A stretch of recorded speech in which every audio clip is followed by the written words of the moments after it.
हम तो फिल्म में हीरोइन से न कम लागिला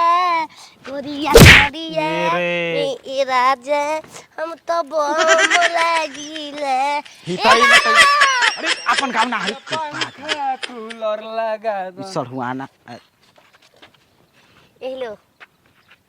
हाउ ललियो कुआर पहिल बोलू का काय नहीं खी भोरगन हो नहीं ए बुआ जी का हाल बा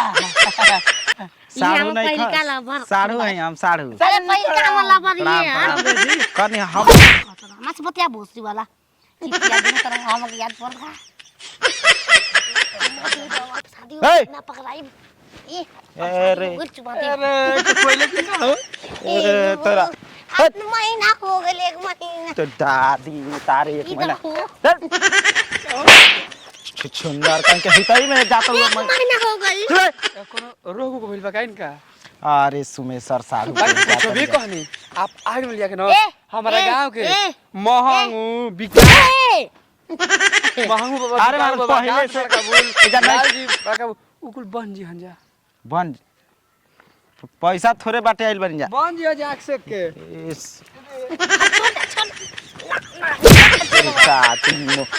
हिताई में जाता हूँ हिताई में सारा 20 गो ऐसा ही रास्ता में मजा लेना महीना सर हो गई जतरो ना बनल अबले आके कहिए कटाई कोनो ठीक नहीं के चलो काट दे की कवा तेरी दादी में केक काटे रोज रोज बटाइए मानेला अब चोखा हो गेल बा चल लेकिन हम चल जाई अरे तू देखा नहीं बाड़ी रे बताओ ना लड़का कहत माई दीदिया के हैं जाए दीदिया के हमार दिल ना करलक ओकरा कतई भेजी इतना तेज उ गाड़ी चलावेला ना और जुना कहता कि ये चाची अपन लड़का के गाड़ी के चाबी मत दो न तो जहिया ओकर एक्सीडेंट हो जाई ए भगवान जी हमके बड़ी डर लगले से गाड़ी ओकरा के ना कि ना माई हम जाते हैं दीदिया की हैं अरे बबुआ देख गाड़ी धीरे धीरे चलाइए बहुत हमार जियरा डेराला अरे हम धीरे धीरे चलाई हम जाते हैं धीरे धीरे चलाई और जुना कहत रहा कि मार 100 की स्पीड में फुर फुर गाड़ी चलाता रहा जुनावा के कल झूठ बोलेला हाँ सावधान बहुत सच बोलेला अरे हम धीरे धीरे चलाई ना गाड़ी 30 न तो 20 के स्पीड में गाड़ी चलाइए आ साँझ ले घर चले जो ठीक बा जाते हैं बबुआ देख मिठाई ले ली आधा किलो ठीक बा बर्फी ले ली बर्फी ठीक रही ठीक बा ठीक। जा आ फोन करिए पहुँच के ठीक बा बताओ ना यही से एकर बाप ले कहनी कि गाड़ी मत खरीद तो जाए दे लइका हो पढ़त लिखत खरीद द प्रणाम वो खुश रही पाऊ नजर ना लगे कब याद करत रहिया पूछियो चश्मा वो कहां चश्मा लगैले बिया बुचिया और चिकना बोलो ना रे किसर बनिए से जाब लगइल हई हे जा नाम उ बोलो ना बड़ा सुघर लगतिया कौन विटामिन पियाव तने करा के झगड़ा में जाओ हमला से लइया में बता कि कौन मरद के देखती है बहुत चुमा ता एगो तेरी बताओ हो मां को ना एक महीना दिन हो गइल चुप हमरा से ये को कहबी अब बताएं कि केहू से चुम्मा मांग लिया ई करे ऐसे ये को दिमाग ना निक रही हो जल्दी समझा दी पागल है जानते मैं गोर कर लेका से चुमा ले तो गोर कर लेका पैदा हो अपन बता के बाबा के दादी जम बा छोट लेका के दादी जम तुम कैसे कार कर समझाई महाराज के समझाई बैठी बैठी पान लेके आओ तनी पाहुना बैठी ता अब तो सोचत रहने कि 10 दिन रहल जाई जे बाकी बस के बात नहीं थी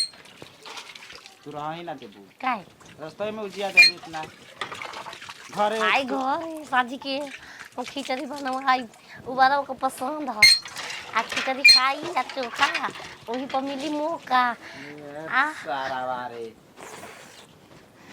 ली पाहुन पी जाए दीदी पियास नहीं पी पी पिया नाम ई कौन प्यार दुलार मर्द मेरा रुके कितना मारतन पाहुन करे हराम जातिया अरे ना आई रो हम पानी पियो तने आई तो आई यार का तन छोड़ पी ले दी करे पी ले दी अरे घर में पे लगी अरे आई ना इतना डेरा तने बड़ा मेहरान से चली आई आते ना हम हूं करे नहीं ना पानी आई पिया तने बड़ा बढ़िया पानी हो आ ई सीता बा कैसे पी खेती को बिल में हम मुंह जाता हो हम गिलास में पी ले बनी छोटी को में हमला रही तो पियाई कोनो बात नहीं। रानी के देख के गाल के गोल हिया ली पाहुन ली पी अब रउए लेखा मेहरारू हमार रही त साला उम्र हमार 10 साल बढ़ गई। देखिए पांचों अंगुरी बराबर ना होखेला, सब एक जैसे धरती पे बाटे, केहू बोड़ केहू छोड़ बटले बाटे। बताइयो करा इतना बुद्धि नहीं के केहू के सामने धक मार हुके लागत या। समझाई वही के जते ना माई 5 लाख रुपया देलस, एगो गाड़ी देलस, अंगूठी सिकड़ी सब देलस। बताई देखी खीसे खीसी के चलते पहले सुन ली बतिया महाराज, आज ले हम बाप ना कहेनी, भूसाहुल में सुती ना। लत बार दूर जदी बात दूसरा कोई से मत कहीं, हमारे से कहन तो कहने आखिर आपे की बेइज्जती होई। ये पहुनू तो हम जानते कि आपके परेशान कर, लेकिन सही देखी गांव घर से हम तो इज्जत जाई ना सही महाराज। ए जे देखत नहीं खिरवा उ तो हम सामने देख के धन धन मारते ढूंढी में कोई प्राण न निकल जाई जी। बताई दवाई खा के सुते के पड़ता। आई हे पाहुन सास न दे से लगता अलगा कह देलस काय आपके हां जते ले पी ले ए पाहुन देखी आ यही में पीला पीला भूसरो जाट पिया कर आए हो माई के आज मेरा मुझे अरे रानी भतार के होसे पिया देने प्यार से त का होते रे, का हो पिया देने से त। अरे सुरेंद्र आबो बोल के भूसरी सुरेंद्र आबो के सुरेंद्र आबो तोरा का अरे हराम हां जा भैया के ना रख ले सुरेंद्र के जालू जब जब हुए ना ताके तो तोर भैया हमार भैया बत्तिया बरोबर है बहिन हो जा रे रानी। आवे ले स्टैंड अप कर भैया जाला सुरेंद्र ले तू जाली तक तू आ गला कर भैया उ भाई हो ते भता का पाहुन रे ओ जब पाउन फर्जी दिन ब दिन पगलाए जे तरू का हमरा बुझाता दिन ब दिन पगला था छोटा होपा छाता पे चढ़ के कहिया छोटे बा भतारा छोटे बा हो एक कबार दिखाई जी। ए पाहुन देखी बहिन नहीं है हमारा सामने मारा तो ठीक ना लगी। अब बहिन रे लतिया तो छोट कितनो हो जी हमार हाथ कबो काले छोट छोट करवानी यही के चलते कि धक रोज कर दादी दो दिन रह के छिलवा दिए जे 2 दिन रह के छिलवाई रगो छिलारे भइल बानी रह तबे छिलै ना रह त ना छिलाई 2-4 दिन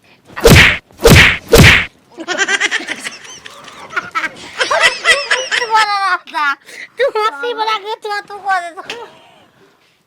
दम हर ओ ये बहुत कड़ेर बहुत चल हम घर में चल आओ हम जानते चले के कहां बा गांव में घर में जी मनावे हां अब तेरी की क्वेश्चन मार मेरे को झगड़ा बता दा आओ